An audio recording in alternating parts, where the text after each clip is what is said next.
கேமராமேனா? கேமராமேனுக்கு ஏன் பொண்ணு கேக்குதா? போயா முதல்ல வெளியே. சார் மரியாதையாக பேசுங்க சார். நீங்கள் சொல்லித்தாங்க சார் நாங்கள் பொண்ணு பார்க்க வந்திருக்கோம். அவர் ஃபோட்டோகிராஃபர் வேலை தானே பார்க்குறாரு. இதில் என்ன சார் கேவலம்? கேவலம் தான்யா.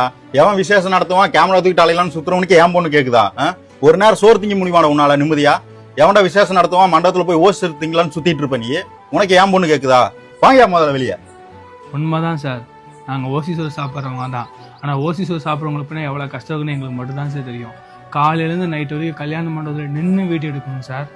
எங்களுக்கு தான் தெரியும் அந்த கஷ்டம் என்னன்னு. கேமராமேன் உங்களுக்கு என்ன சார் அவ்வளோ கேவலமாக போயிடுச்சா? பொண்ணு பார்க்கறது தான் சார் வர சொன்னீங்க.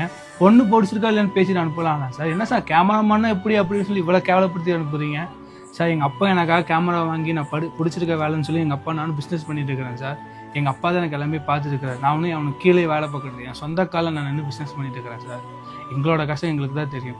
நீங்கள் என்ன கேமராமேன் அவ்வளோ கேவலமாக பேசிக்கிறீங்க? நானாச்சும் எங்கள் அப்பா கொடுத்து மாட்டாங்க சார். எனக்கு பின்னா நிறைய கேமராமேன் இருக்காங்க சார். கேமராமேன்லாம் தப்பாக பேசாதீங்க. அவங்களாம் சொந்த காசில் இஎம்ஐ போட்டு கஷ்டப்பட்டு கேமரா வாங்கி கல்யாண மண்டபம் பிடிச்சி நடத்திட்டு இருக்கிறாங்க சார். நீங்கள் என்ன இவ்வளோ அசால்ட்டாக பேசுகிறீங்க? உங்கள் பிள்ளைக்கு கல்யாணம் நடக்கணும் சார். அப்போ நீங்கள் கேமராமேன் இல்லாமல் ஒன்றும் பண்ண முடியாது. ஒவ்வொரு மொமெண்ட்டையும் கேமராமேன் தான் எடுத்து கொடுப்பான்.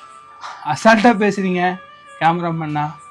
கஷ்டம் எங்களுக்கு சார், உங்களுக்கு இல்லை. சரி வரோம் சார்.